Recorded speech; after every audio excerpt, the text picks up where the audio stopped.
Very soon from now, we resume the day 2 of 15th Annual Management Convention of Calicut Management Association.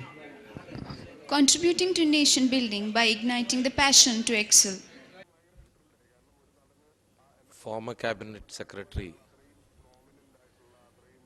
Sri K.M. Chandrasekhar, Conference Chairman Mr. Mohandas, Rapporteur and past President of Calicut Management Association Mr. P.K. Ahmed, other past presidents, dignitaries, on and off the dais, invited guests, students, ladies and gentlemen. We are about to start just started the fourth session of our 15th Annual Management Convention. Before I say anything, I think I should say a very, very big thank you to Sri K.M. Chandrasekhar for accepting our request in the last minute to change his time of speech from yesterday evening to today morning.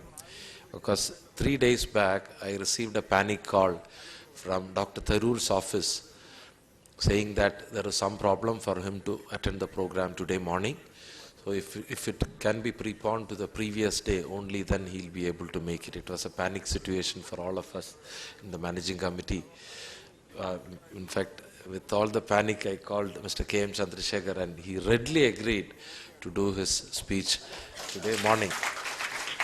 And I think one of his biggest quality, which I know, the down-to-earth attitude and the helping mentality, these are two qualities which have helped him to rise to the highest level a government employee can achieve in this country, the rank of none other than the Cabinet Secretary of the country of India. And this is the biggest quality, I think, which would have contributed for him in his rise, in his meteoric rise from an ordinary person to this level. Thank you once again, sir. Now I request Mr. P.K. Ahmed, past President of Calicut Management Association, to introduce the speaker.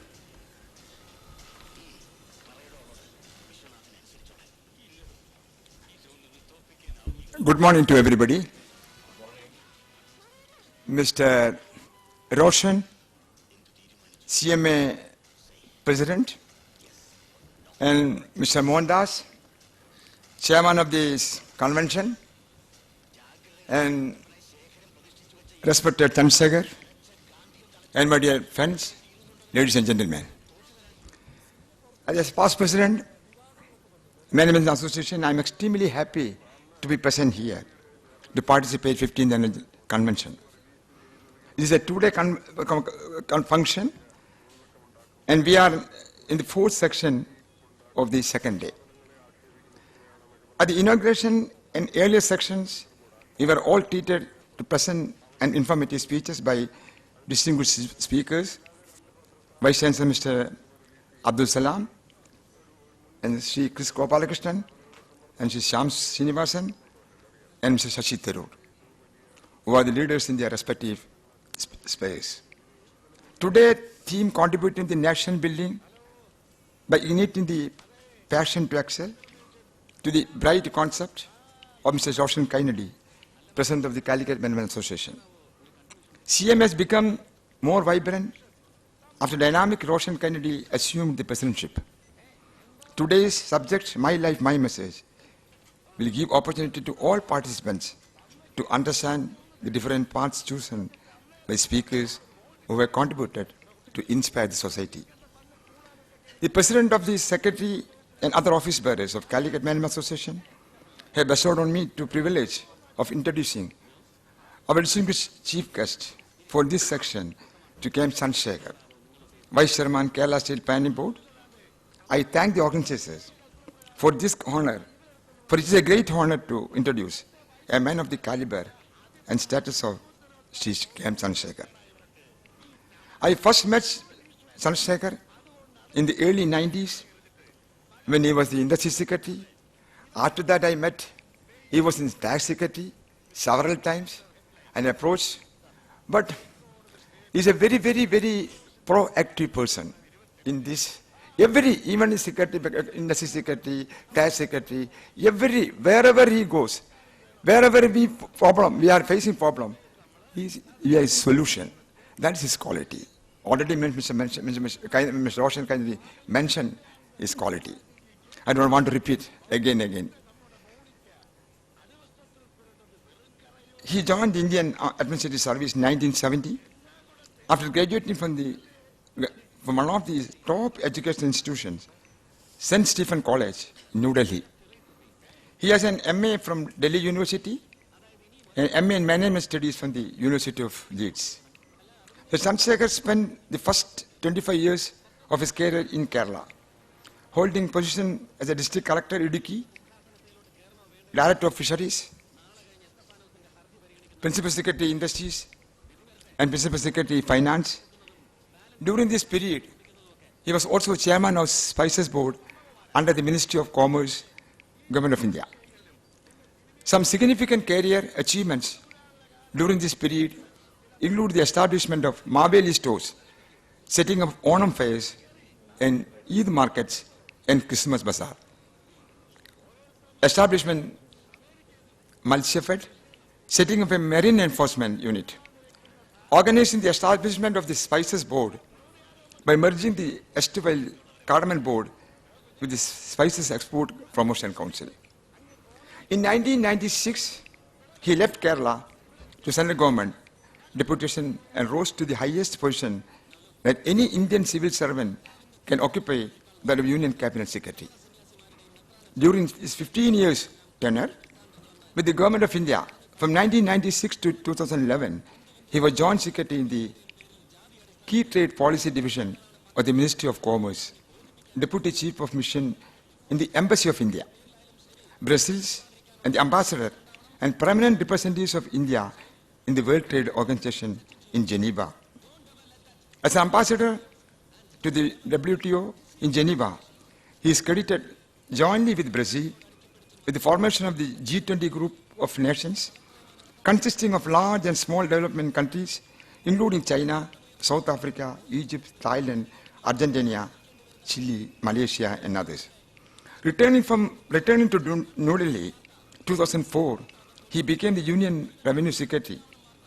He streamlined and modernized tax administration at the central level and started new initiatives such as e-filing of tax returns, centralized processing of such e-returns, payment of tax refunds through refund bankers, and introduction of simplified customs clearance system. The tax GDP ratio went up to record 12% during this period. As Cabinet Secretary, he dealt with a number of critical issues, such as the spate of terrorist attacks in 2007 and 2008, including 26/11 attack in Bombay, conceptualization and implementation of the stimulus package of deal with the economic crisis in 2008 and 2009. Soon after his retirement from IAS last year, he was chosen by the Honorable Chief Minister and his cabinet to the Vice Chairman of Kerala State Planning Board with cabinet rank. Mr. Chandrasekhar has considerable management experience, having been associated as Chairman, Managing Director of members of the Board of Directors of more than 40 companies in the public, joint and private sector. He has written several articles and presented papers. He has also been consultant to the Commonwealth Secretary and to the UN Food and Agriculture Organization. Mr. Chandrasekhar is an efficient administrator and versatile genius with high integrity and full of ideas. He is well experienced in all aspects of governance and known for his incorruptible stature. We can be proud of him for he's a great son of Kerala. With these words, I have great pleasure to present Mr. K. Chandrasekhar. Thank you, sir. Thank you very much, Mr. Ahmed, for your very kind remarks. And as a matter of fact, it was a great pleasure meeting him after so many years. And let me compliment Mr. Kainadi for the initiative that he has taken and Mr. Mohandas for the conference that is organized. And I must thank all of you also, because today is a Sunday morning, and also there is a cricket match going on. But in spite of that, you've been kind enough to come and listen to me. Now, Mr. Roshan Kainadi was telling me that I should speak for 1 hour 15 minutes, and then there will be questions for 15 minutes. Now, I prefer interaction rather than speaking too much. So I am willing to take any question. So that's one given. And I'll try to finish earlier than this 1 hour and 15 minutes so that we can interact. And there are, I find, a number of students here also, and I'd like to hear them. Now, when Mr. Kainadi told me about the subject of this discussion, subject of this meeting, I really was a bit confused. I thought the title was a bit too presumptuous. I do not know whether I really really can give you a kind of message based on my life. Mine is not a rags to riches story like Abdul Kalam or people like that, and people who really achieved something really great. And also, you know, when I started my career, when I started my life, India was very different. It is not the India that we see today. India was very much considered to be an underdeveloped country. Poverty was rampant, growth rates were low, opportunities for employment were very limited, opportunities for industry to flourish were limited. That was the situation because there was a huge amount of bureaucratic control over industry, with the result that even the best job that we could think of at that time was getting into government service. Today that isn't the situation. The children of IAS officers today, there are very, very few of them who would like to come back into the government service. They much rather, they see opportunities not only in India, they see opportunities abroad. And they're doing very well. I mean, many of them are paying for their parents. Parents, what they have earned over 40 to 45 years, they earn in a year. So that's the kind of difference that we see. So change life, times change. And so what was relevant for me then is not necessarily relevant for the young students that are sitting here today. They are facing a whole new ball game in this world. So I grew up, as I said, in a world that moved at a much slower pace. Opportunities were few, aspirations were limited, and there was a great fear of the unknown. What do you do? I mean, my parents spent a lot of time. They used to keep detailed accounts of what they spent, you know, every vegetable so much, brinjal so much, and so on. They used to keep account books continuously, something which I have never been systematic enough to do. My wife is even less systematic. So we have been quite out of this picture. Money has been coming and money has been going.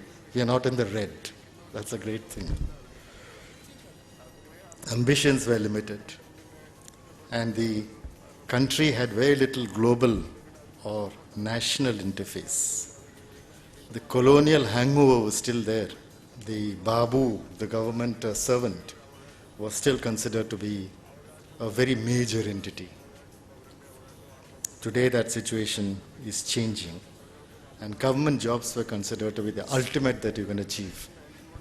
And getting into the Indian administrative service or into the Indian civil services was considered to be a great act of achievement. Communication systems were hardly there. I remember we used to have a bush radio, small one, through which we used to hear. You had to plug it in.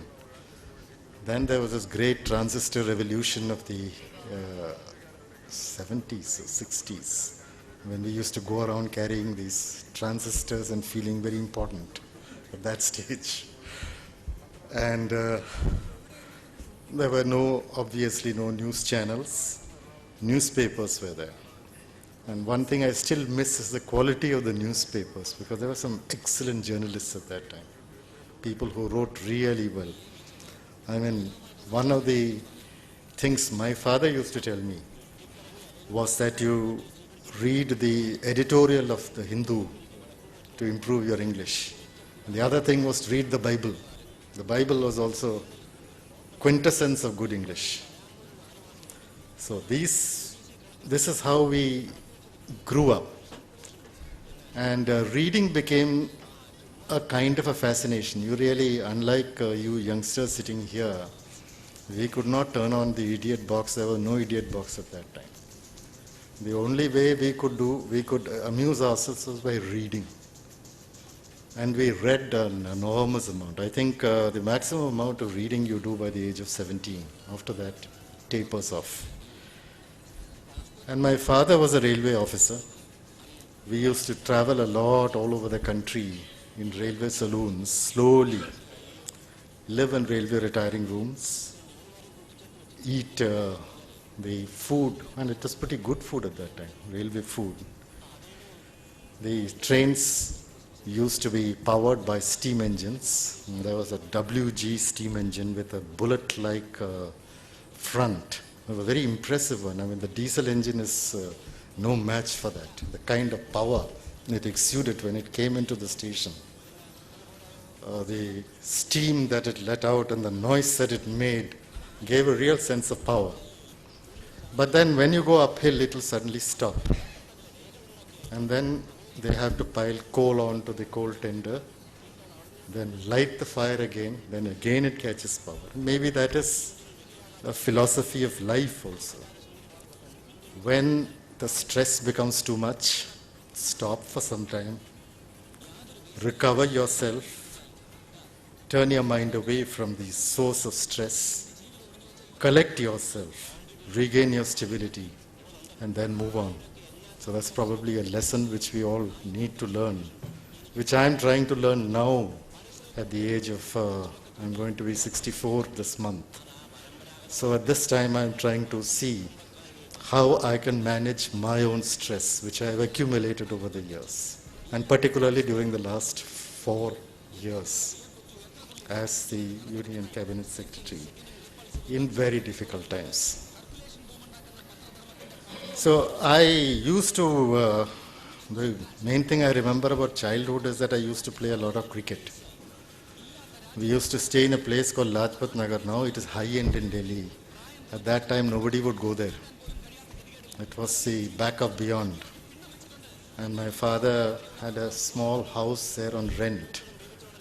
He paid a rent of 125 rupees for living in that house. And adjoining that, there was a little patch of land where we used to play cricket, even in summer, from morning to evening, in the heat of summer. So he had quite a lot of stamina. And the other thing I used to like was, there were a lot of stray dogs around there. And I used to get very attached to some of them.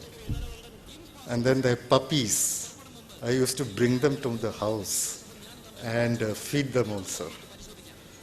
So it was great fun those days. And one image which I still remember is of the current deputy chairman of the Planning Commission, Montek Singh Ahluwalia.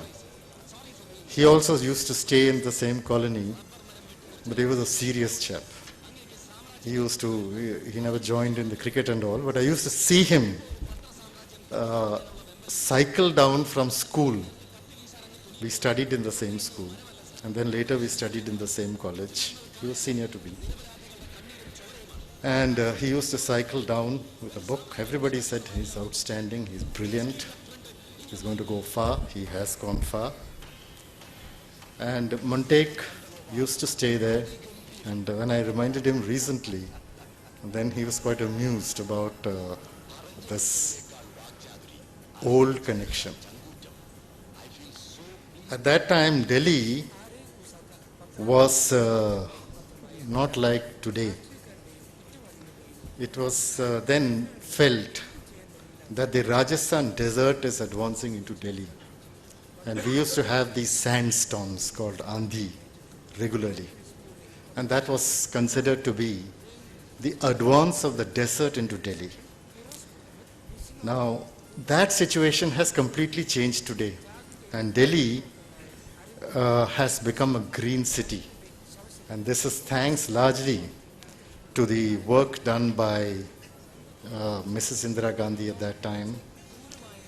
She really paid a whole lot of attention to the planting of trees in Delhi, to ensuring that the desert was held back. And it's today a very different city. There are green patches everywhere. There are lovely trees, beautiful trees. The weather, the pollution has come down.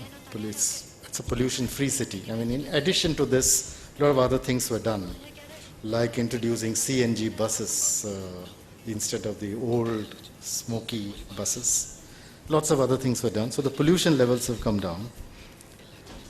And I think there again there is a lesson for all of us, that if you're determined about something, if you have the will to do something, you'll find the way in which you can do it, and you can do it. It may not be an instant result. It may not be something that happens overnight, but take time over it. The results will come. So this is something that we learn from Delhi, something that we learn from our Chinese neighbors, and the story of Lee Kuan Yew. All these are stories of how, if you have a vision and a focus, and if you're determined to achieve that, you can overcome obstacles and go forward. I went through college, as Mr. Ahmed said. I was in St. Stephen's College. I initially started with economics honors. Now I liked economics, and throughout my life I must say that I've done a lot of economics. I've played a role in a great number of economic policies. I have spent more time on international trade than any other bureaucrat that I know of. I mean, I started right with my hands when I was managing director of the Cooperative Marketing Federation and exported pepper and spices. Then I went on to become chairman of the Spices Board, where again we did a lot of marketing, including marketing of tea, where we entered for the first time, and we did pretty well. We were third behind Brook Bond and Lipton. We then sold a brand called Shabri, and we were very major purchasers. Then I was, as you know, in Commerce Ministry. I was chairman of the Spices Board, where again there was a lot of multilateral interaction, a lot of international interaction. Then I went as joint secretary in the Trade Policy Division, which was dealing basically with the World Trade Organization matters. And then I was deputy chairman of the deputy chief of mission of the Embassy of India, Brussels, where again I was negotiating with the European Commission and the European and the Belgian and Luxembourg governments on basically commercial and economic issues. Then I became, that was my last stint with the Commerce Ministry, I became the ambassador of India to the World Trade Organization. And there we were doing multilateral trade negotiations. So altogether I must have done about 25 years exclusively in international trade at the actual implementation level. Now, in college I did economics honors, but I didn't do too well. I mean, I was good in economics, but I would never get marks in economics. That was a big problem. And that stayed with me throughout. Even in Missouri, when I was in the academy, I used to be chairman of the planning, I think it was called the planning committee or something. But when I didn't get marks, even in Missouri. For some reason I can't get marks in economics.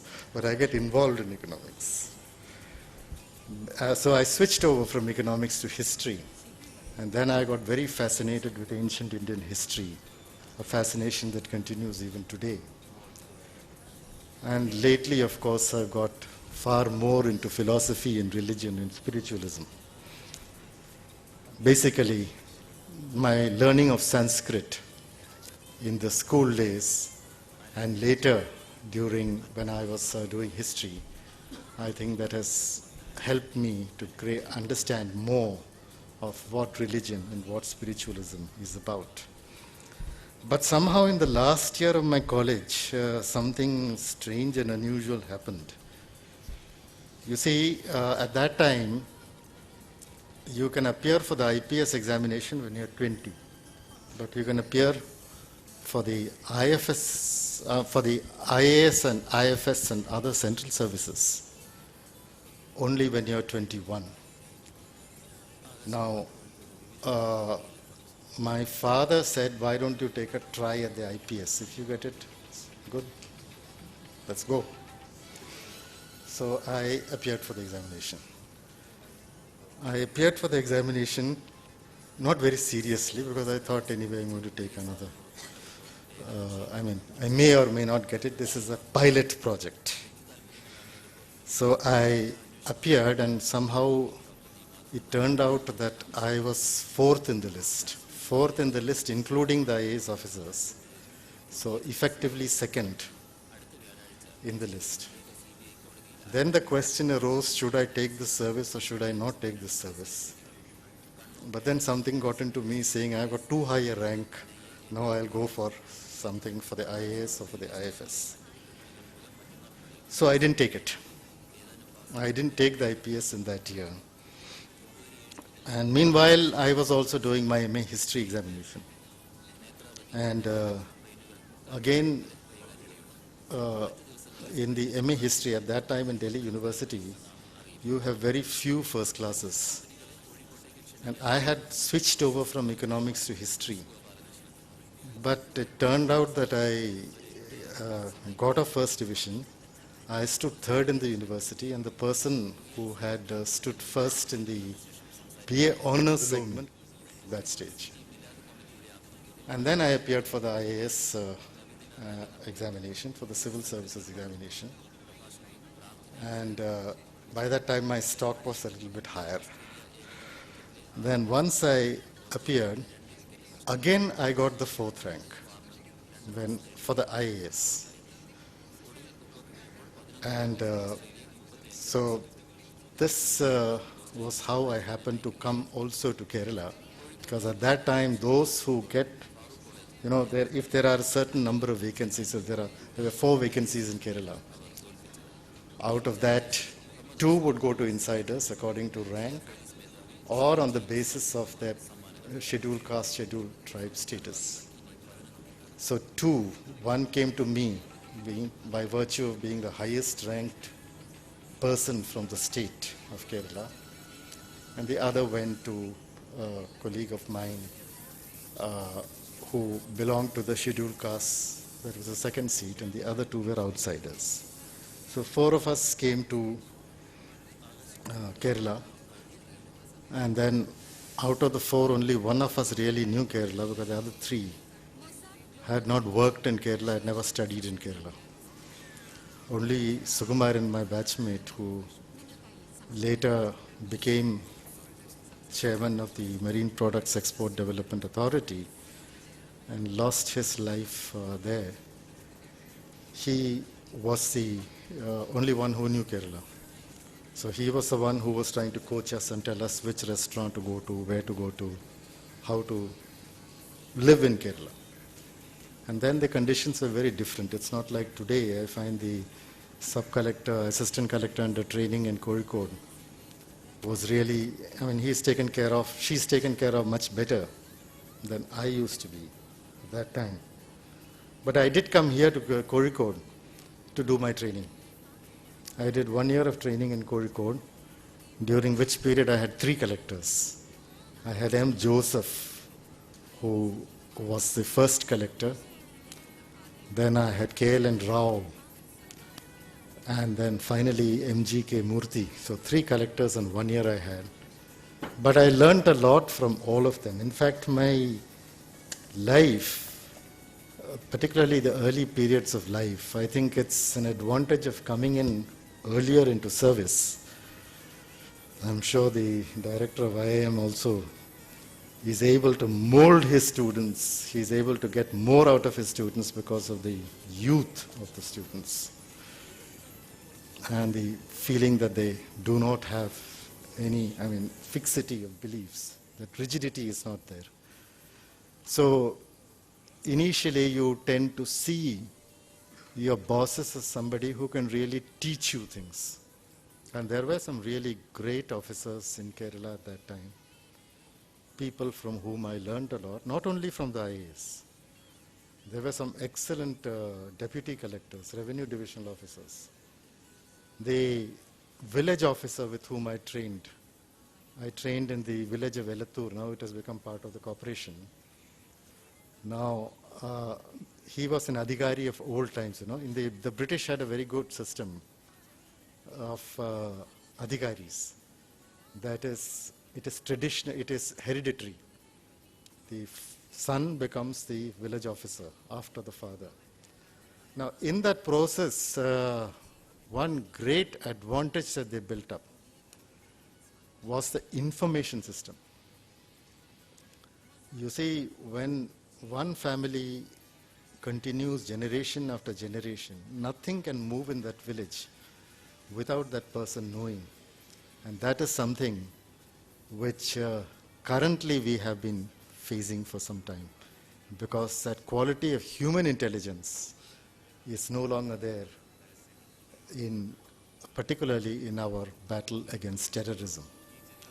The village officer, the local sub-inspector,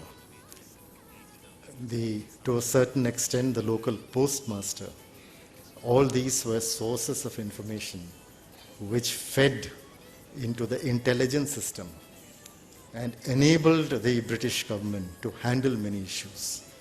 Today we are tremendously dependent on technical intelligence as compared to human intelligence. And it's only when the two converge that you can really build a good intelligence system.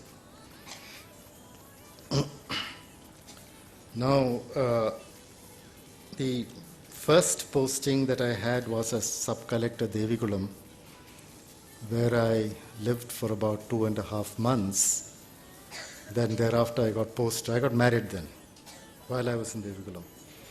And then I got posted to Fort Cochin, where I was there for 10 months.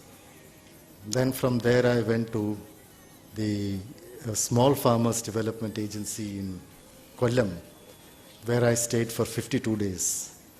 And from there I went to Kannur, where I stayed for 1.5 years. So in my first 2 years, I saw 4 postings in different parts of Kerala. So I keeps thinking, my first 2 years I had 4 postings. My last posting as Union Cabinet Secretary, I got 4 years. So there's been an improvement in my, change in my life during that period. But I learnt a lot, kept learning from all these people. And I think I learned from Mr. Krishna Kumar at that time, who was the collector of Ernakulam. And one thing I learned from him is the way he organized his work. The man used to have control files on everything. Everything was organized very carefully. And when he decided to do something, he would spend a lot of time planning it out in advance.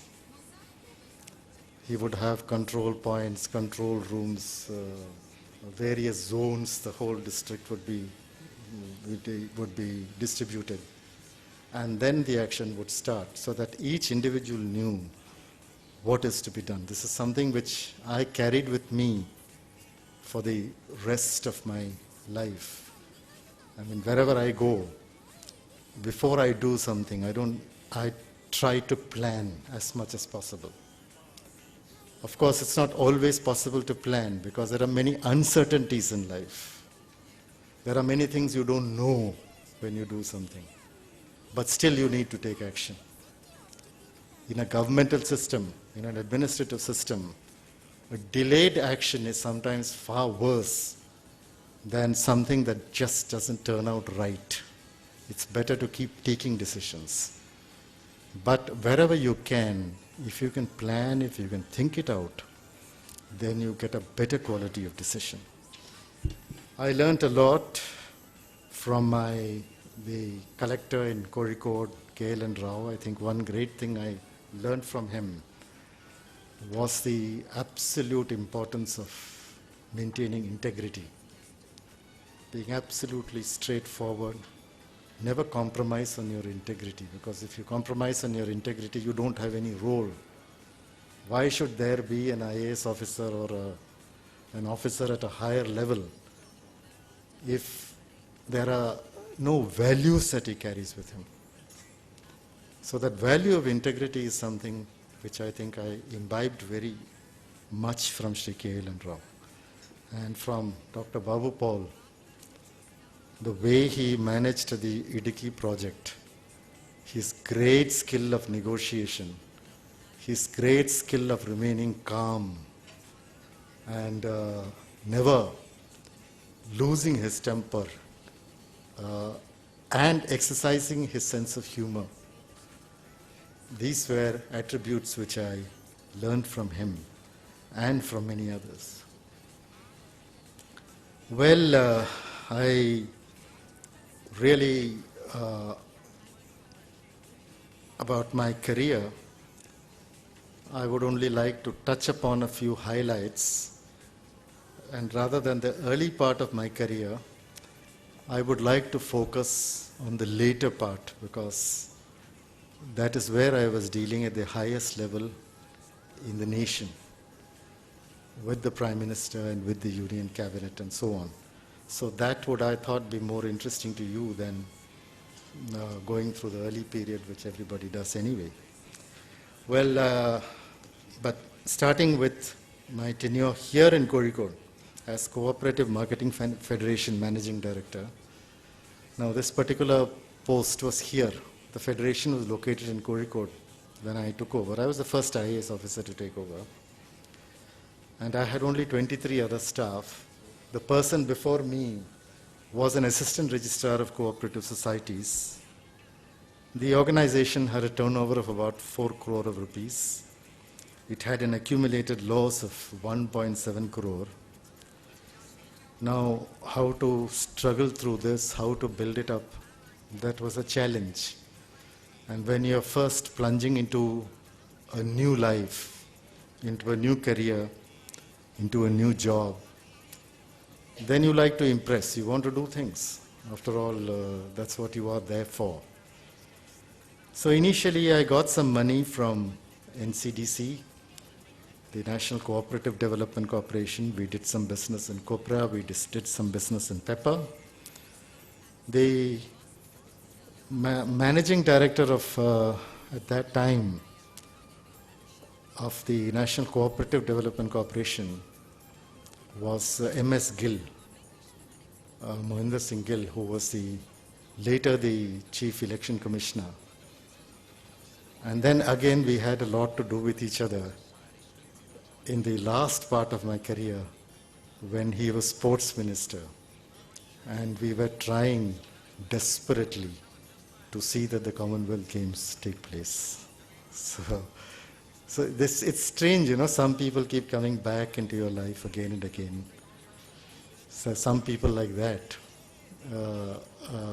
who will, I mean, I think it's just that when you reach a certain level of comfort, you like to work with certain people, and that makes a difference.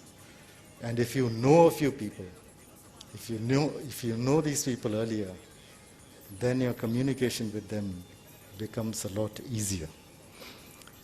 Well, then, as I told you, when in the Marketing Federation, suddenly the government at that time decided that they will procure cashew, raw cashew, on a monopoly basis. Till then it was open. And there was a feeling that the farmers were not getting good enough prices. So they decided to monopolize the entire trade in cashew. Now here again, this was a situation where J.K. Pillai then, who finally ended up, he retired as Home Secretary. He was the cashew special officer. And he asked me whether I'll take it up. Now I had no money, I had nothing. But something got into my head. I think it must be the flush of youth. I said, we'll do it. But we had no money. So we worked out a very peculiar system whereby the cashew special officer will give the recovery orders, that is the purchase orders, to various companies in advance. They would first pay the money and then they will collect from our yards. We never had any yards, but we had to take schools and factories and all that. So that money I used to use for procurement. And I also got a little bit of money from, I think, United Commercial Bank much later. But we somehow managed it. And in the first year itself, we managed to procure around 50,000 tons of raw cashew. Now, as a result, what happened was that the turnover went up substantially. It went up to about 55 crore from 4 crore in the beginning. The losses were wiped out completely. And then I handed over to Vinod Rai, who is now the Controller and Auditor General, at that stage. And then he carried on for 3 or 4 years and did a lot of very good work in the export of pepper, where I think during his period it achieved, the record export was achieved during his period. The next interesting part of my career in Kerala that I can think of is as Managing Director of the Civil Supplies Corporation. Now there I had the advantage of having a really very tremendous minister, a man with a great number of ideas, and a man also who was down to earth and knew the problems of implementation, and a man who was willing to take decisions. His name was E. Chandrasekhar. He was a CPI minister. And later, at that time, he was a food minister. And later, he did a great job in developing the tourism sector in Kerala also. So this was this was the kind of break that I think all of us require at times, when you can get a minister or a senior officer who is fully supportive and who will help you do things that need to be done. Now, it was during that period that we sort of plunged into various activities. First of all, the first thing was the Onam market. Chandrasekhar Nair was very, very particular that we should have Onam markets. We should keep prices under control at a time when they tend to skyrocket. So he said, go ahead, do Onam markets. And sometimes I wonder, the kind of things I used to do at that time, I would hesitate to do today. I think it's the rush of blood which goes with youth. I used to take, decisions like purchase decisions across the table. There was, we wanted to buy some rice from Madhya Pradesh Marketing Federation. Now, we negotiated, we agreed on the price.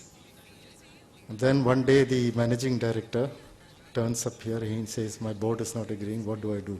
This is the price. And across the table I told him, yes, I agree to that price. Another time I recall, there's a story which Balagopal, I don't know, many of you might be knowing him. He's the MD or CMD of chairman, I think, of Peninsula Polymers, which has done very well. And he was then my general manager. We had to buy cement. So I just sent him to Karnataka. I said, you go and buy cement. So he went there. He negotiated with somebody there. And they said, will you be supported by, you're saying you're negotiating. He said, I've got a check of 4 crore in my pocket. And I have complete authorization from my managing director. Now, many of the decisions also went wrong. Some decisions went wrong. I bought certain things which I couldn't sell. That also happened. I think mistakes are part of life. And one great thing which the current Prime Minister, Dr. Manmohan Singh, he told me once. He was saying that he was listening to some lecture in the US. It was a chief executive of a company, an American company. He came and said, if I take 10 decisions and 5 of them turn out right, I would be considered a good CEO. If 7 of them turn out right, I would be considered an outstanding CEO. So I think mistakes are part of any learning process. You will make mistakes. If you want to avoid mistakes, then you will be doing nothing. You can go through your entire career. You see, that's one great thing about the administrative service or the civil services. You can go through your entire career without taking any decision. But then that's the country is not going to gain by somebody not taking a decision. You have to take a decision at times, and sometimes they go horribly wrong. And sometimes you're pilloried. Sometimes you have to suffer for many years because of that. But I think there is a human characteristics. I'm sure Mr. Debashish Bhattacharya will speak later on. He will talk about there is something inside us which says we must achieve. And I am really hoping that after all these scams, these messes and things like that which we hear, the capacity of the government officer to take decisions and to carry the country forward, that is not eroded in any way. I think it is very important that we need to go ahead. So immediately after the Onam markets, we started because I had bought too much of rice and we couldn't sell the rice. So then I went to the minister and said that now we have to start our own outlets. So he said, okay, then start them, but we'll start only one in a district. So we found out, we got this name, Maveli Store, and we started one in each outlet. And one thing I still remember, Mr. Chandrasekhar and I are telling me, he said immediately after we had done this, C. Achyuthamenon, he was not chief minister at that time. C. Achyuthamenon wrote to him saying, one outlet in a district is all right, but please don't go for too many outlets. Then you will be creating another KSRTC. So he told me that. And at least during my time, we did not have so many Maveli stores. And one thing was very clear at that time. There was no money coming from government. I had to do all these things, whether it is Onam market or Maveli stores, earning money elsewhere, which is why I started tea trade, which is why I had to do a lot of cement sale, so that I can cross-subsidize. There was no money coming now from the government. Today, of course, the situation is different. When I was Finance Secretary, I was subsidizing the Civil Supplies Corporation. Today also, the Civil Supplies Corporation has to be subsidized. But at that time, the dispensation was very clear, no money for you. You make your own money. When the ministry changed, Mr. U.A. Biran took over as Civil Supplies Minister. He wanted Maveli stores, more Maveli stores. Then we teamed up with the Consumer Federation and we started a new thing called Sahagarana Maveli store. And at that time we also started the Eid and the Christmas markets to serve particular segments. I mean, these markets were conceived differently. If during Onam time the emphasis was on vegetables and on groceries, in Christmas time, the emphasis would be somewhere else, the Eid would be somewhere else, so that it served the needs of the people at that particular point of time. So these were started, and at that time, then I went off abroad for training in the Leeds University. And that again was an experience which I would like to share with you.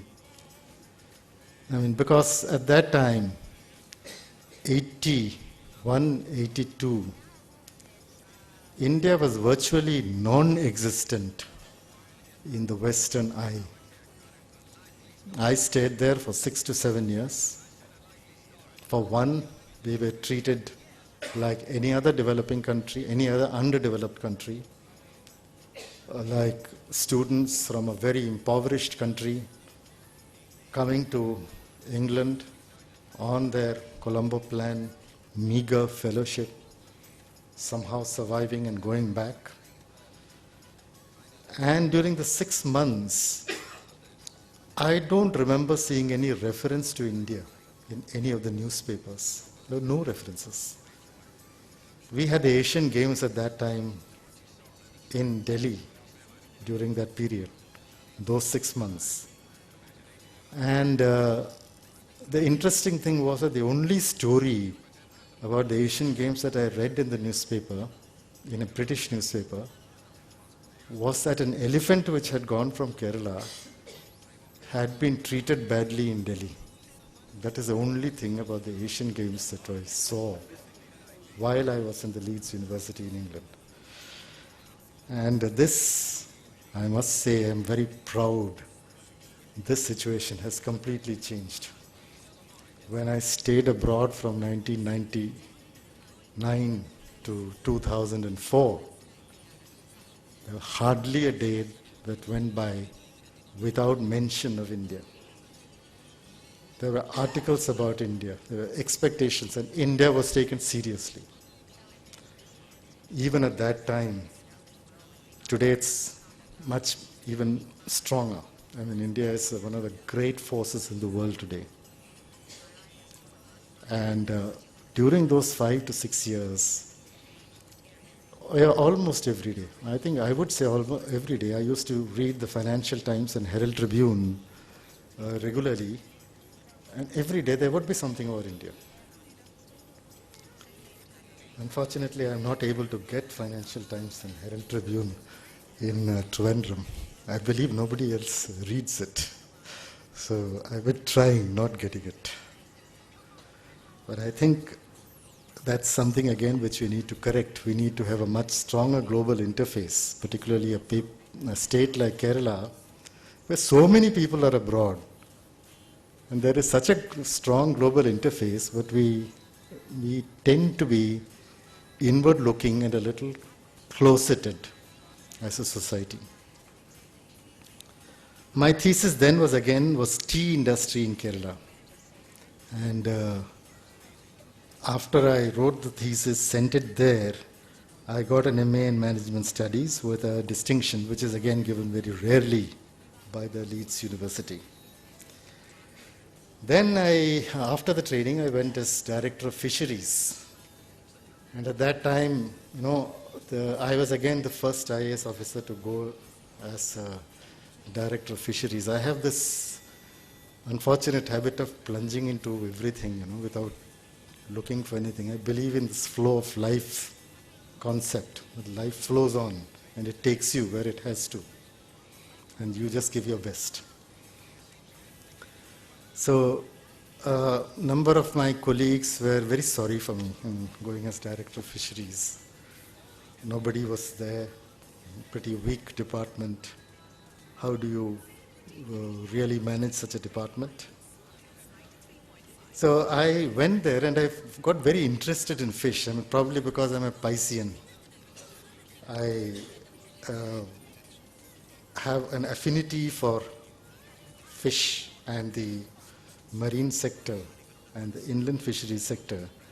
So I've got quite fascinated by the job. One of my, not my predecessor, but Secretary Fisheries, one of my ex-collectors, Mr. Krishna Kumar, had started a number of fishing village societies. Now the societies had been started, but there was no funding. We had very little money at that time. And we really didn't know what to do with those fishing societies. So at that time I went again to the National Cooperative Development Corporation and said, can we do something about it? They said, we cannot fund a society. But if you can make them cooperative societies, we'll fund them. Now I couldn't make them cooperative societies, so I came out with another alternative plan. I said, let's federate them into district cooperative societies and let the district cooperative societies be federated to a state level federation, which ultimately became the Kerala Fishermen's Cooperative Fisheries Federation, which is better known as Matsifed. Now, at that time, two other things that happened was that there was a young sub-collector in Telicherry, a chap called Amitabh Kant. I had heard a lot about him, never met him. But the chief minister then, Mr. Karunagaran, was directly in charge of fisheries. Somewhere around the reallocation of portfolios, he had assumed charge of fisheries. So I told him I need somebody to head Matsifed. And I need Amitabh Kant. So he got me Amitabh Kant. And Amitabh Kant again is a man who balks at nothing. He is willing to go ahead and do things. That's been his great quality throughout. Now, when Matsifed was formed, one of the things we wanted to do was to integrate, there were three corporations at that time, Kerala Fisheries Corporation, Kerala Fishermen's Welfare Corporation, Kerala Inland Fisheries Corporation. The whole purpose at that time was to integrate these three corporations into Matsifed so that we have only one organization to deal with. Now, we were thinking of what to do, how to integrate these things. And then one day I find Amitabh Kant went to the offices of all these three organizations, got hold of all the registers, and brought it to his office, and the integration was achieved. So this is the way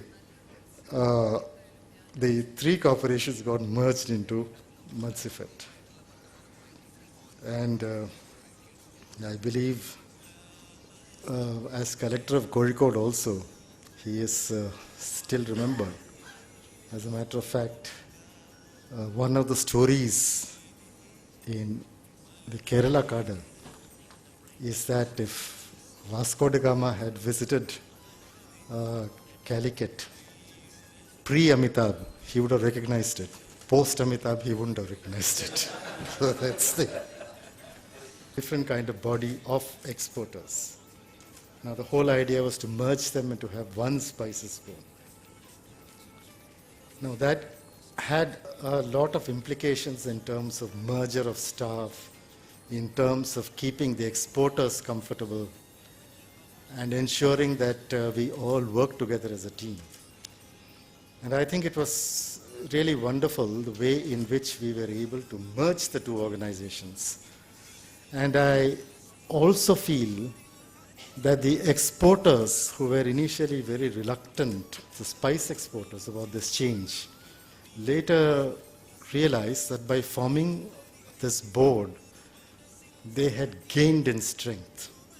And this particularly came out true when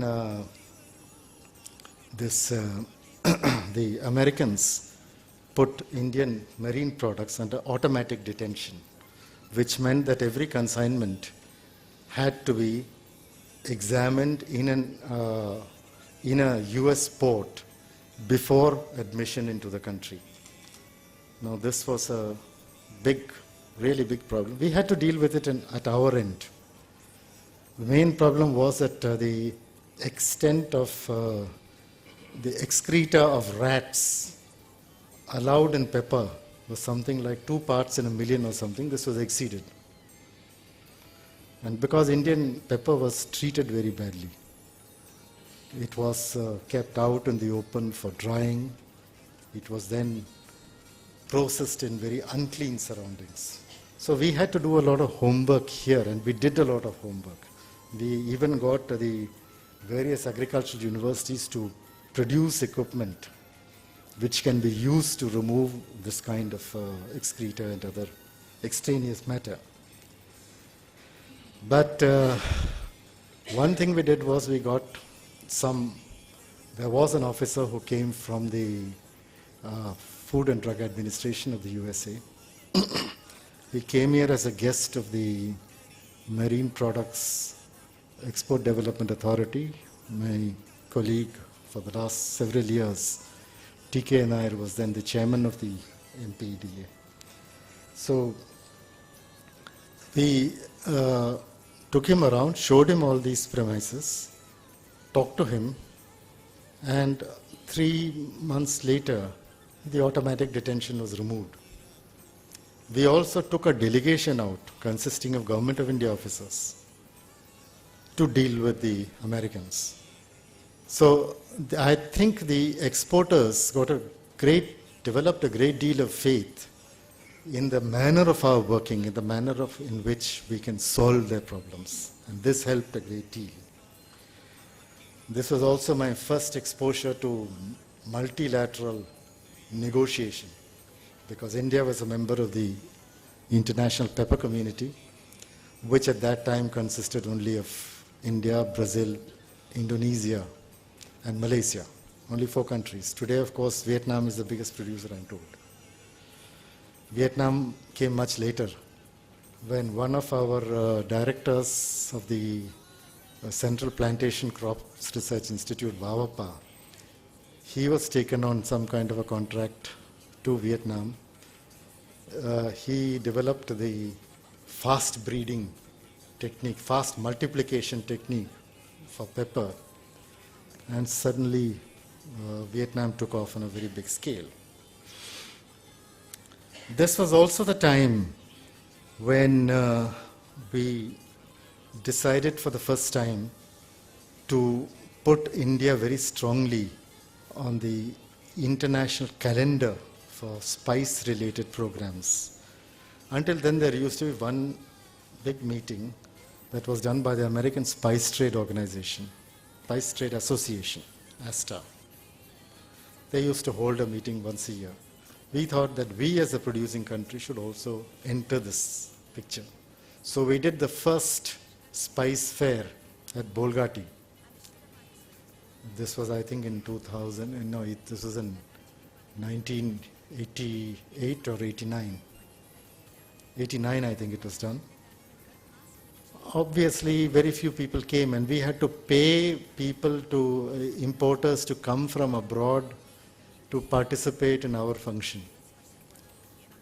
But then this spice fair evolved later into the International Spice Congress.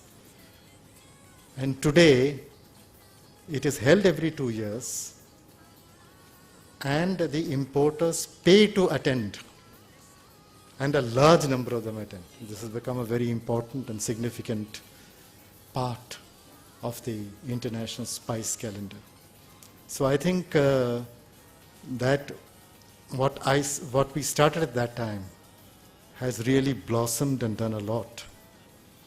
And today the Indian pepper, Indian spices have a particular position in the world market,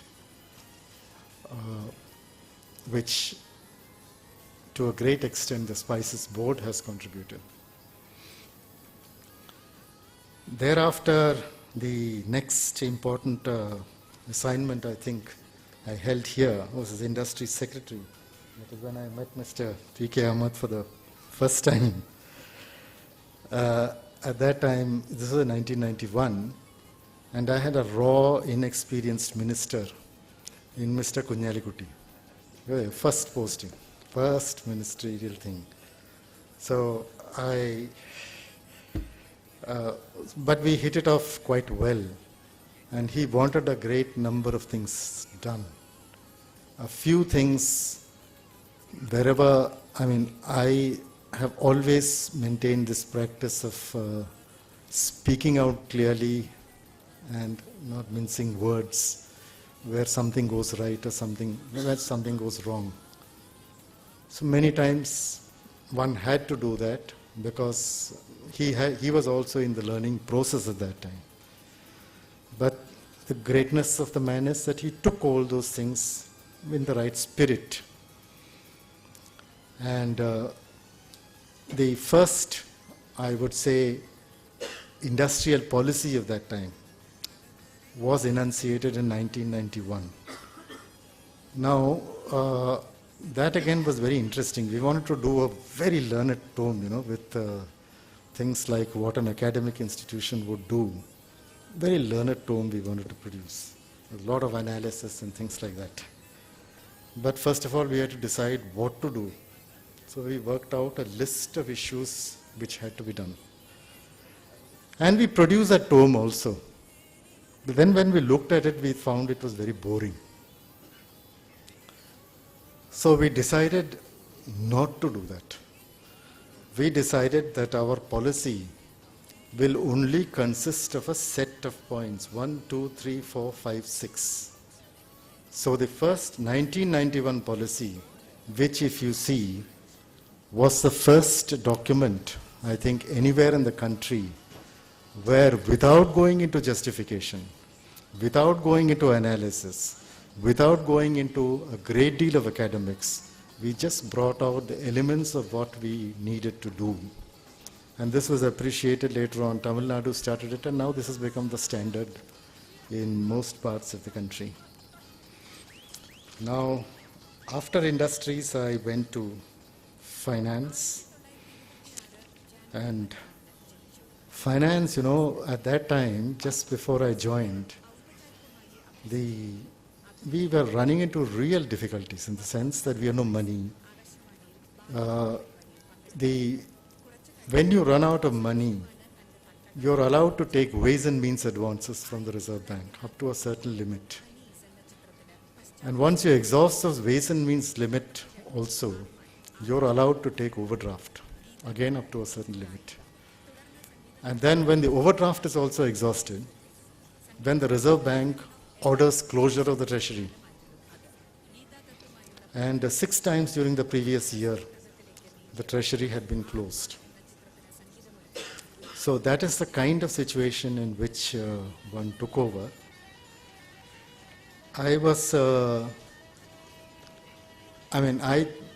thought that a change in focus would be required so far as finance is concerned.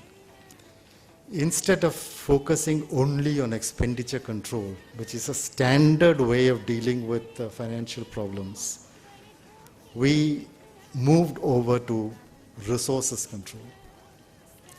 And we tried to garner more resources. And here I was very strongly encouraged and supported by the then Chief Secretary, Mr. Ramachandran Nair. He gave a lot of good advice on how we can get more money. And all the departments, all the secretaries, I used to be quite open and transparent. I used to go and make presentations saying this is how the finances are, and this is when we go into an overdraft. So before I left Trivandrum, the great thing was that for one whole year, we had not even taken Ways and Means at once. We were completely out of the woods. And the liquidity position was really strong. So at that stage, I was posted as Joint Secretary in the Trade Policy Division in the Ministry of Commerce. Now here again it is very interesting, how I got posted, and this posting of Joint Secretaries is done by, it's not done, the initial selection is done by the Civil Services Board headed by the Cabinet Secretary, consisting of the Ministry Secretary concerned and the DOPT, Department of Personnel and Training Secretary. Now I was selected first time. Chidambaram was the minister, and Mr. Chidambaram is very particular about his officers. So he kept asking a number of people whether I am okay, whether my integrity is okay, and so on. And finally, he said, yes, this man is all right for me. Then, this was conveyed, but before it could come to the Civil Services Board, Mr. Chidambaram left. He had gone to some other ministry.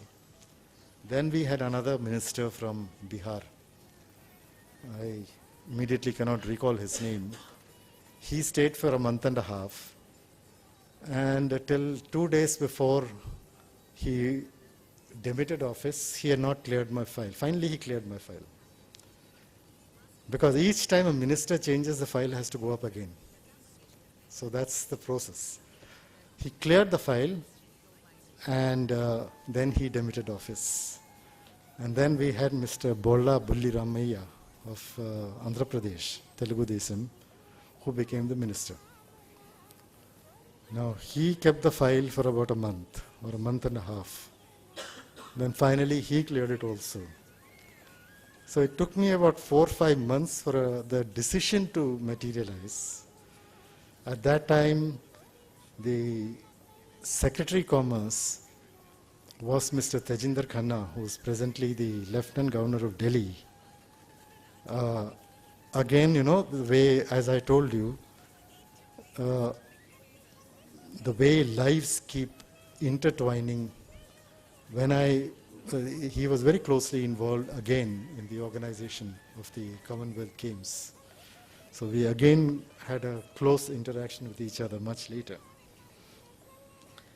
But then finally, the moment this posting order came, I thought, anyway, they had waited 4 to 5 months, kept the post vacant, one post of Trade Policy Division, which was considered to be a key position, because it dealt with multilateral trade negotiations and the World Trade Organization.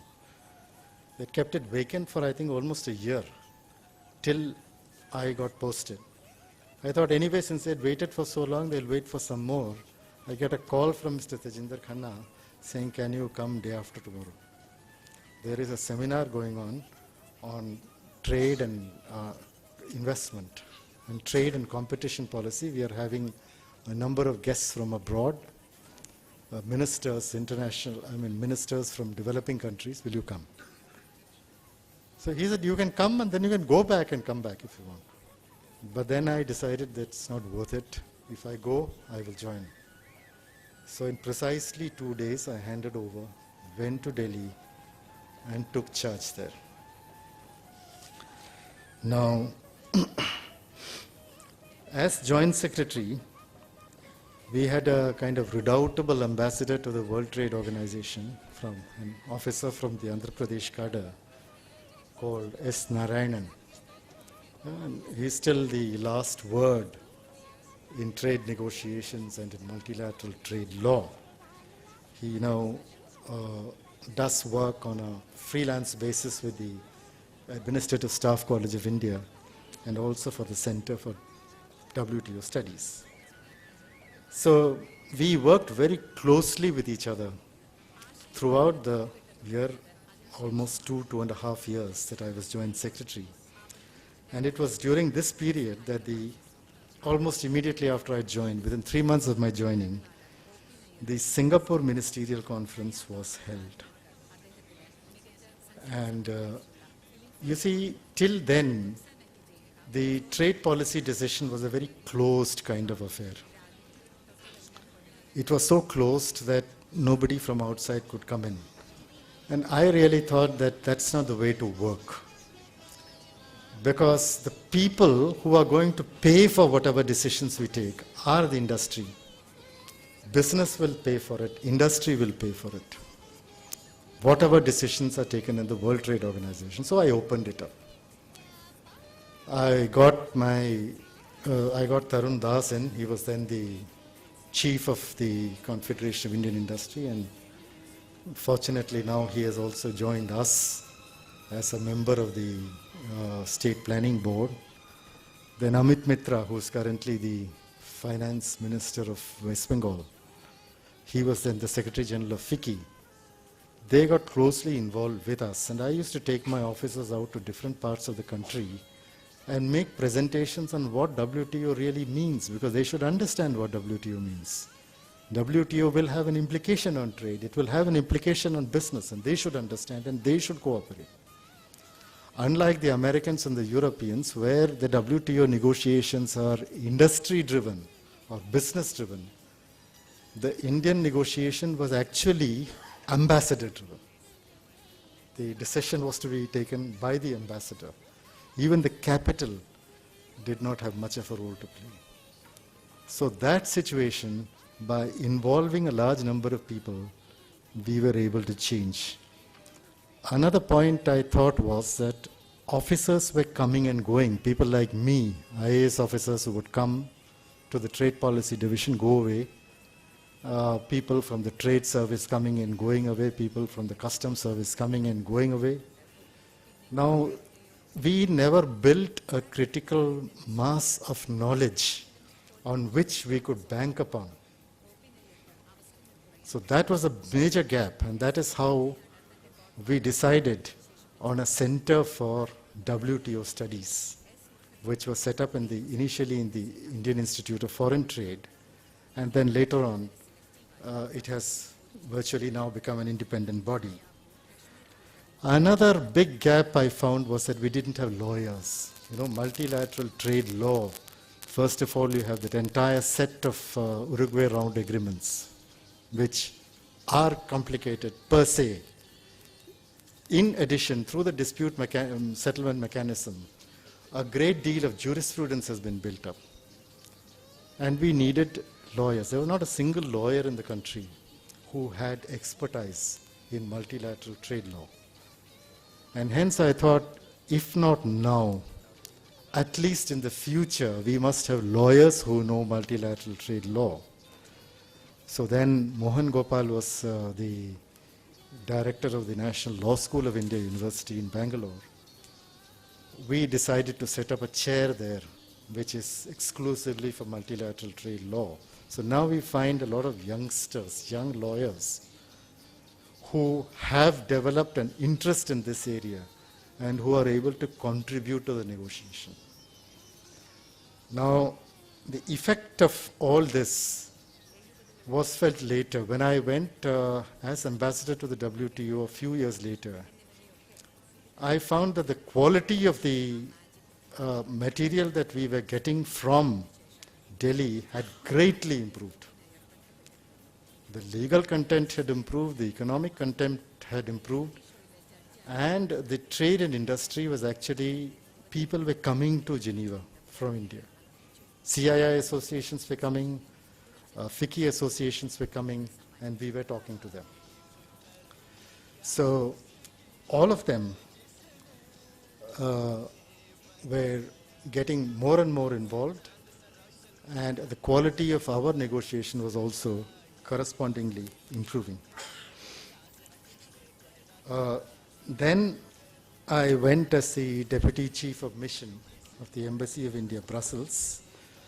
There again, I was primarily dealing with trade, and with economic matters, dealing with the European Commission. It's very difficult to deal with the Europeans because the Europeans have a rather peculiar system which they've resolved to a great extent today. But at that time, it was a very confusing system. You had a giant bureaucracy called the European Commission. Then you had a political body called the European Council, which was headed by a president. At that time, I think it was Italian Romano Prodi who was there. And then you had the European Parliament. The European Parliament was actually like a giant NGO. Anybody can start any resolution at any time, and you had to answer for it. And one of the biggest problems we faced in the mission was that somebody will suddenly get a bright idea on a Thursday afternoon to move a resolution in the European Parliament condemning India on Kashmir. And then we have to do the rushing around, building, getting support, talking to people during the next, and the weekend is very sacrosanct in US, in Europe. Just trying to get people together to make sure that the whole thing is tempered. Today the situation is a great deal different, and they have managed to build stronger links with each other. At that time again, we had the first Indo-EU summit, and I, as the Deputy Chief of Mission, was asked by my ambassador to lead the delegation, to lead the Indian delegation, to negotiate with the Europeans. Portugal was then the president of the European Union. So we worked out the first framework document on the basis of which regular Indo-EU summits at the Prime Minister's level have been held since then. Every year, once in the EU, 1 year in the EU, 1 year in India, these summits are held. But the first framework document was drawn up during that period. This was also the time, towards the end, around, I think, May or June, Mr. Murasoli Maran, who was then the Minister of Commerce, he was very keen that I should go as Ambassador of India to the World Trade Organization. So he persuaded Mr. Atal Bihari Vajpayee, who was then the Prime Minister, and orders were issued that I should go to Geneva as the ambassador. That was a very critical period. But prior to that meeting, prior to my going there, was the Doha Ministerial Conference. The Americans and the Europeans in particular were pressing very hard for a new round of negotiations on trade. And in this new round of negotiations was also to be included investment, competition policy, government procurement, and trade facilitation. These are the 4 issues which we can call the Singapore issues, because I started with the Singapore Ministerial Conference. Now, India had concerns about particularly investment and competition policy, primarily because we thought that our companies are going to be handicapped. We are in a stage of growth. Now, if multilateral controls are established on foreign direct investment or investment in this country or competition, any kind of advantages that we give to Indian companies, then companies are going to suffer. So we were hostile to this right from the start. We had to give in at Singapore. And in Doha, for 4 days, there was a huge fight. Huge fight, and this is something which I still cannot forget. Mr. Murasoli Maran, because before that he had already had a heart attack. He was a sick man, but the man sat through the meetings. He would not budge 1 inch. And it was, he would be taken away from all of us, these 4 or 5 people, the Director General of the WTO, the US ambassador, the European, the US minister, that is the trade representative, the European Trade Commissioner, and a couple of others. They would sit together and try to persuade him that if the whole world wants it, how can you stand in the way? And then we would hear him shouting from inside, "You are ambushing me. You're ambushing me. I cannot agree. I cannot go back. I don't have political mandate." And all kinds of pressures were put on him at that time. And one incident I'll never forget, this was one meeting which started at 7 o'clock in the morning of one day and went on without a break till the evening of 7 o'clock the next day. That meeting continuously went on. At the end of it, there was a General Council meeting. Most of us were snoring, but Murasoli Maran was awake. It's an amazing, amazing capacity. And then he said no again. And then I think it was the Mexican minister or the Brazilian minister gave the South African minister. He was very angry at that point of time. And he made a strong speech. Then again we broke up. Then some kind of a language was patched up by my predecessor, Narayanan. He came back. Finally, Murasoli Maran agreed. And then he said, now that the language has been worked out in this fashion, India also joins the consensus. And there was thunderous applause at that time. So that is how these issues came into the WTO agenda. But then when I joined a couple of months later, a few days later, 15 days after the Doha Ministerial Conference,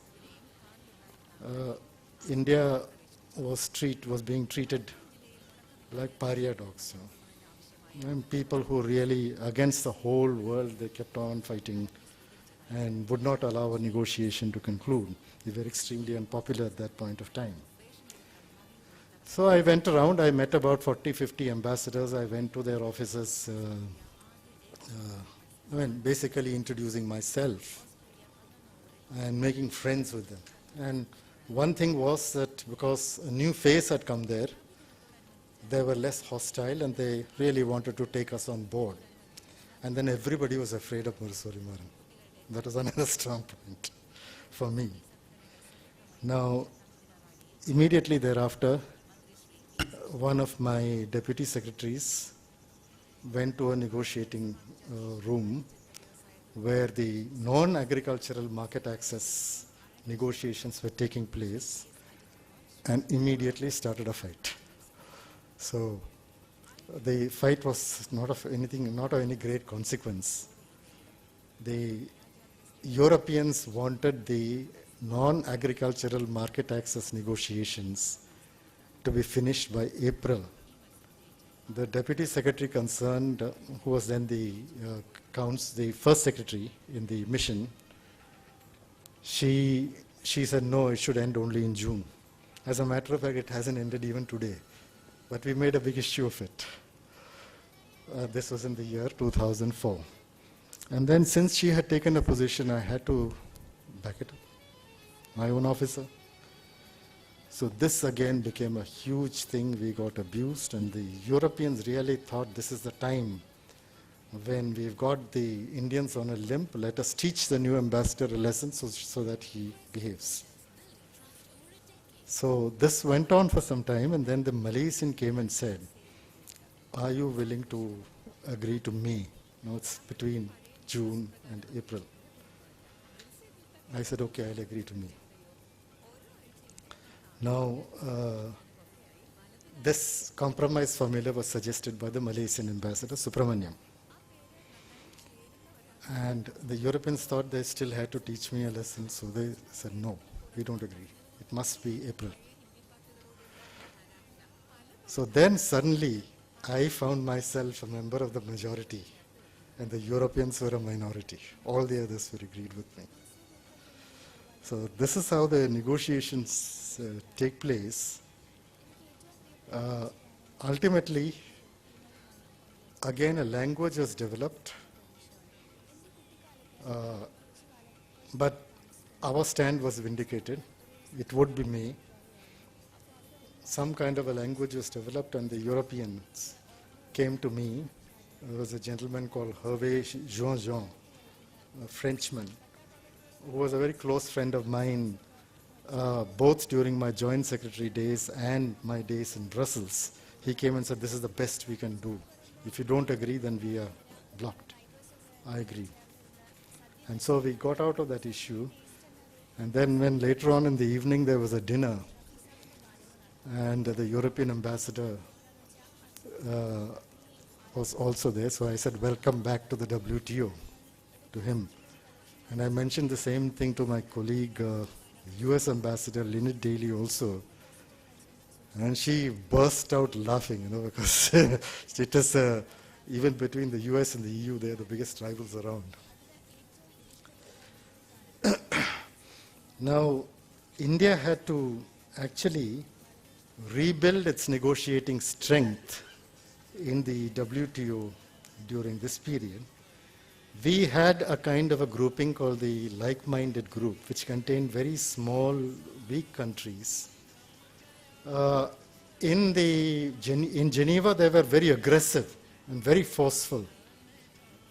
But when it went to the ministerial conference, they would all cave in completely.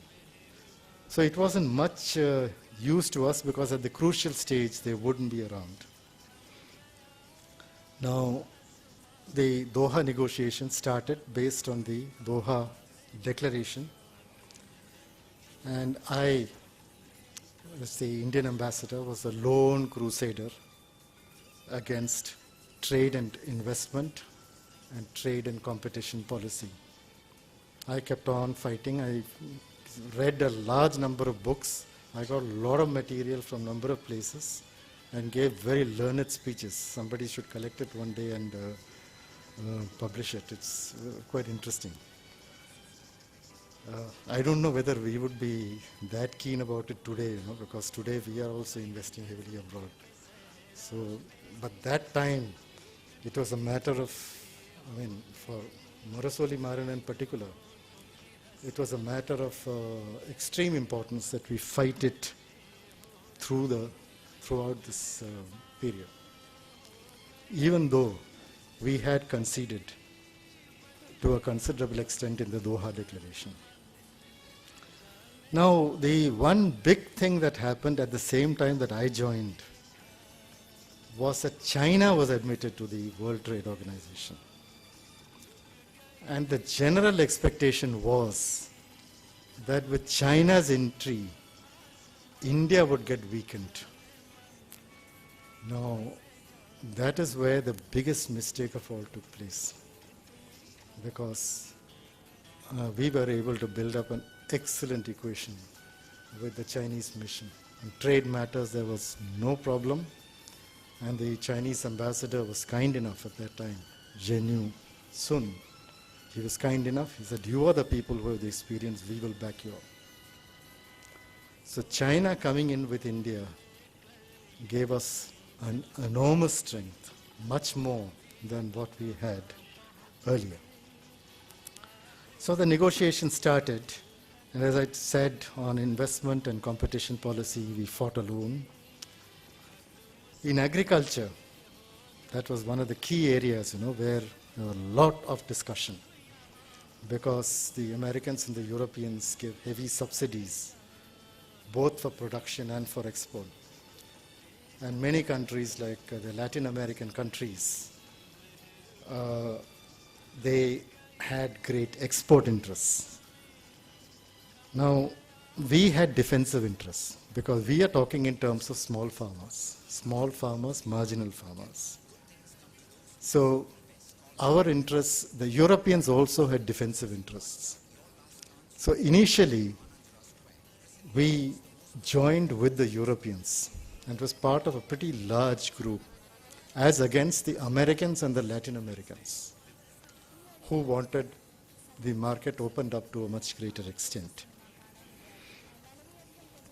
Now, I was very keen as a policy, as a matter of policy, that India should be part of every negotiation.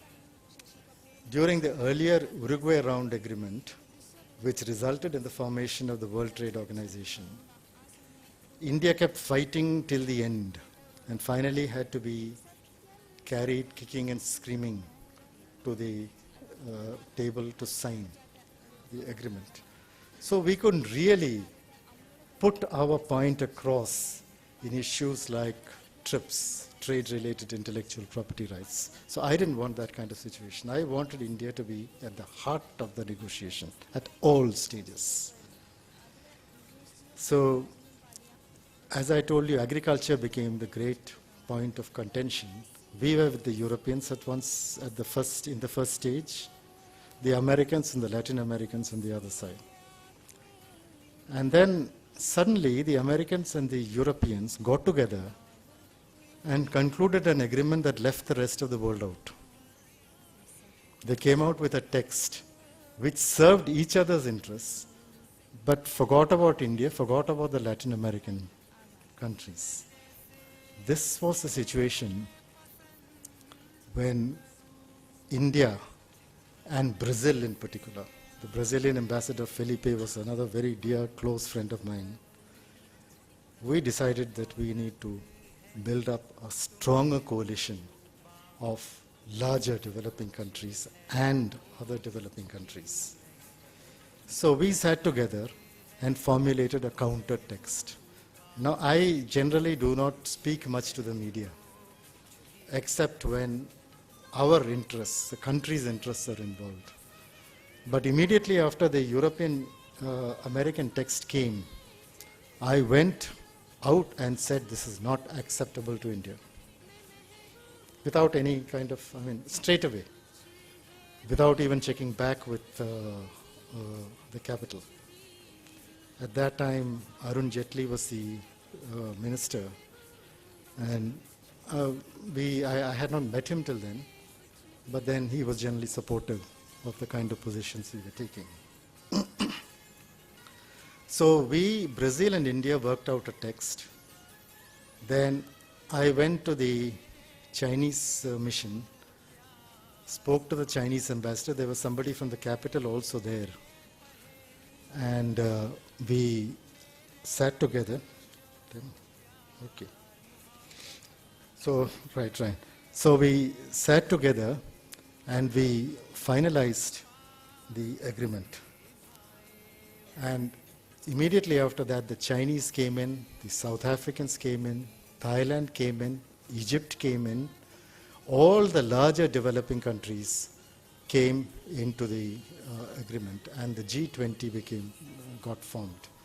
And the G20 is the one group that did not make any change, that made a huge change in the entire course of WTO negotiations, because for the first time, the two countries, the major developing countries, spoke with one voice. Thereafter, the other interesting episode was in Sharm el-Sheikh in Egypt, when the European Trade Commissioner at that time, the present Director General of WTO, he was dealing with, he spoke very strongly against my colleague, the Kenyan ambassador. At that time, Arun Shauri was representing India, because Arun Jaitley was unwell or something like that. And he turned around and asked me, should I defend her? And I said, you should. He spoke for 20 minutes defending her. Now the result of that was that the entire African bloc came round to meeting, to the Indian side, particularly on trade and investment. And we were able to, at the next ministerial conference, the Europeans withdrew trade and investment and trade and competition policy, which was considered a great and almost unbelievable diplomatic victory, particularly by the non-governmental organizations. So the Cancun meeting collapsed. After that, the Doha ministerial round has not taken off. I think it should have taken off. There were areas of compromise which we could have worked out. But somehow after that, the political situation all over the world changed, and still the problem continues. Now, as Revenue Secretary, thereafter, Mr. Chidambaram was again the minister, so he had no hesitation in picking me up. And a number of new initiatives which were mentioned by Mr. Ahmed earlier, those initiatives were taken up, and we managed to raise the tax GDP ratio to about 12% of GDP, which was pretty high. Then on the 19th of May 2007, the Prime Minister called me and sort of spoke to me for about half an hour. And later in the evening, he appointed me, because the Cabinet Secretary is one position where you report directly to the Prime Minister. The Minister is the Prime Minister. So he made me the Cabinet Secretary. The same afternoon, he issued the orders. And after that, for 4 years, I continued. Actually, the tenure is supposed to be, initial tenure was for 2 years. Then again, it was extended by another 1 year. And then again by another 1 year. So that overall, I stayed there for 4 years. And we had a number of problems to deal with. You're all aware of the terrorism incidents that we had. The 26/11 in Mumbai, where I can really tell you that the last call I made to the Prime Minister on when 26/11 was taking place in Mumbai was at 2 a.m. in the morning. The man was still awake. I mean, we had to deal with the Commonwealth Games because it would have been terrible if the games had not taken place. So I had to personally, I held about 132 meetings on Commonwealth Games, bringing people together and ensuring that things go. I visited every field. I have a bad leg, but still I had to go to every stadium. And my officers, some of them, they worked through the night and day. And we ensured that the games took place. Those 2 weeks went off flawlessly. We also managed to introduce the result framework document system, where objectives are defined for all the ministries in the Government of India. These objectives are given weightages, and quantitatively the progress achieved by each ministry is measured. We had a great number of law and order problems, including the fight against the Naxalites. And then there was a recession of 2008-9, where again I had to play a major role, because at that time we also had the election. So the stimulus packages which we had worked out, it was a kind of a joint effort where Mr. Monteka Luwalia was involved, Mr. Chidambaram was involved, Mr. Pranab Mukherjee was involved, and the Prime Minister, of course. We worked out those stimulus packages jointly with the industry and with the banking sector, and we had to implement them, but the implementing was difficult because the elections had been announced. So I had to work very closely with Naveen Chawla and with the election commission members to ensure that the implementation took place in the states, because without the implementation we wouldn't have really achieved whatever we achieved. We were the first country to get out of that economic recession.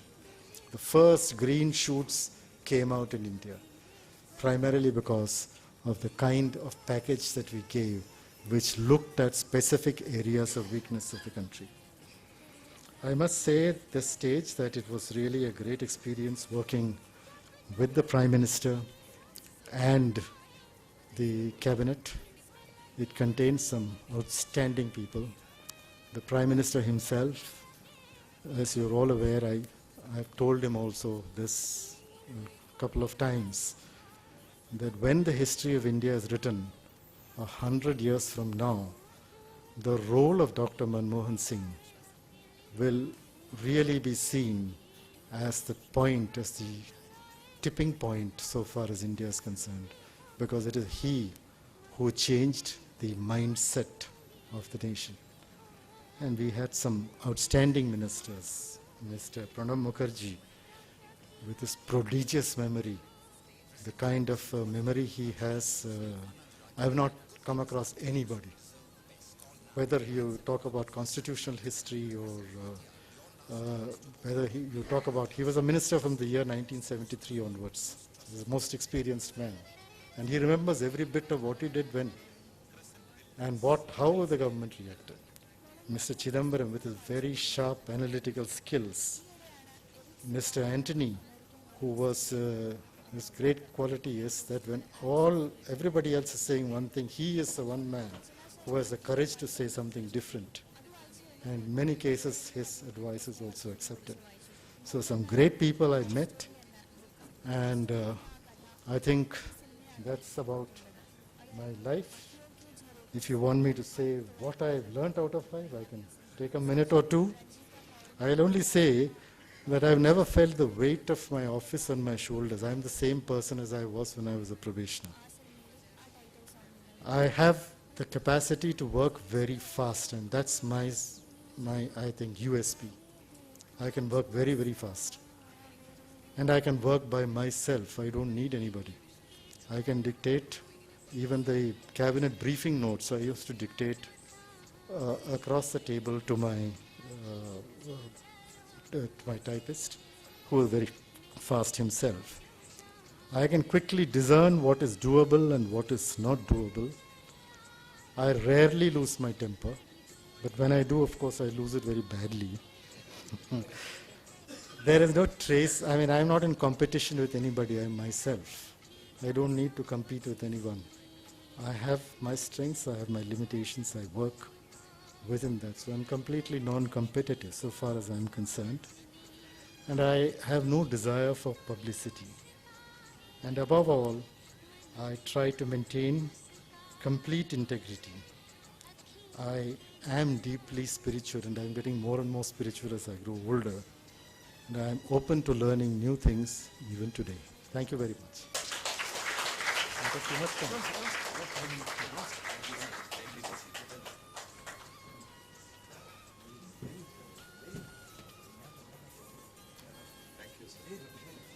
We are slightly behind schedule. There are many questions. My apologies to the delegates. We are just one very important question which I found. It is from Lolita, student. Thank you for your valuable and pleasant speech. According to you, in your opinion, which is the limiting factor for the development of India as a superpower, as a big nation?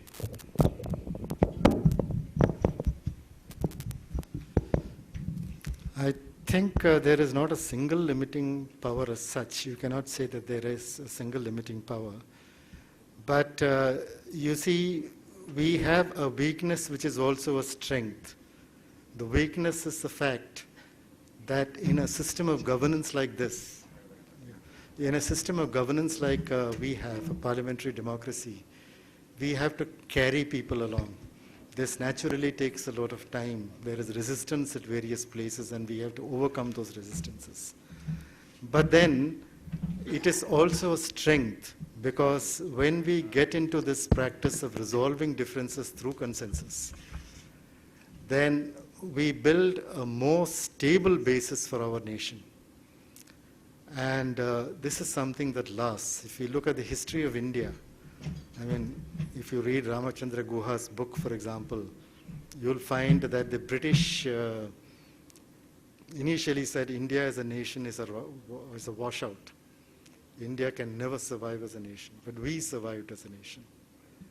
Our neighbors who they said will survive as a nation because there is a religious affinity between them, between the people, they had constant trouble. They never managed to remain stable, even though they became independent. But the parliamentary democracy system diffused tensions here, and we were able to go forward. I think India can go forward. It can go forward at 9 to 10% growth rate. We have to really look at a situation where the whole country is growing. You see, again, because I spoke too much, at the end, the reason why we were able to get out of that economic stimulus, what was it? Why were we the first to go on? That is because so much of money had been invested in our rural sector, whether it is through higher minimum support prices, whether it is through the Rural Employment Guarantee Scheme, whether it is through the various centrally sponsored schemes that you have there, a lot of money had gone into the rural sector. And that rural sector was the one that created the demand. Even industry had to change its outlook and look to the rural areas. So the great thing about India is that we have built up our market and our economy as a whole. And that, I think, is the one factor that will take India forward. Thank you, sir. We are wrapping up. I request Mr. Mohandas to do the concluding remarks in the shortest possible manner because we are slightly behind schedule.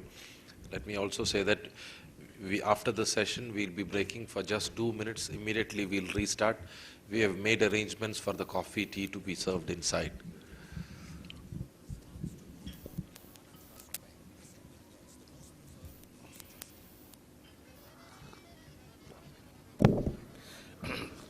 Thank you, President Roshan Kainedi. In fact, our second day session has started with a bang, I would say, because I would compliment PK, the King of Malabar, introducing the King of Babus. Sir, it has been a very inspiring and thought-provoking speech from you. In fact, a little bit we have overshoot, but I think seeing the crowd, we understand the ambience of the crowd, so everybody enjoyed that. Sir has really touched his youth. He was very much fascinated with, even to the extent of stray dogs, even he was just telling. And, and see, when he talked, I felt that he just wanted to be going back to the youth again. And another important thing which I felt is that he mentioned about 3 individuals, mainly his mentors, may not be mentors, maybe his assistants. He talked about Mr. Babu Pol, Mr. Chandrasekhar Nair and Amitabh Kant, sir. We understand how upright and caliber-oriented they are. Really, really, that brings out the integrity and vision of this individual. So we have been hearing him for the last 1.5 hours. What is the takeaway? So according to him, see, what he has said that if you have vision and goal, you can do everything. You can remove all obstacles. That's really great. And another thing which I felt is that we are all, see, from the bureaucrat side, maybe he may be telling, sir, if you normally tendency to commit mistakes. If you make 50% decisions correct, you are good. And if you make it 70%, I think you are very good. That's a very good thought, sir. This is where really we find it excellent, sir. Only one thing, sir. Holding a senior position in this government, we expect you to play a major role in shaping our theme, contributing to nation building by igniting the passion to excel. We are really grateful, sir. You are in Kerala. A lot of things you can do. That is the aim by which we have convening this convention. Sir, thank you. Thank you very much. Let us give him a big applause. As a token of our love and affection, we would like to gift him a very good memento. For that, may invite the maker of that memento, Mr. Francis Kodankanda, to please come over the stage. Francis, please. Sir, Mr. Francis, kindly give me applause. He is a national award winner, and you can see his masterpieces around this hall. A wonderful, wonderful masterpiece.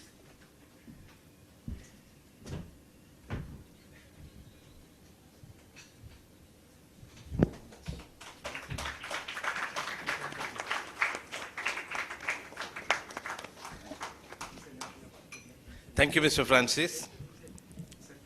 I just hand over to the President. Thank you. This session is adjourned. Kindly reassemble in exactly 3 minutes. We are starting the next session. Dr. Debashish Chatterjee, Professor Dr. Debashish Chatterjee from IIM Kozhikode, Director of IIM Kozhikode, will be chairing the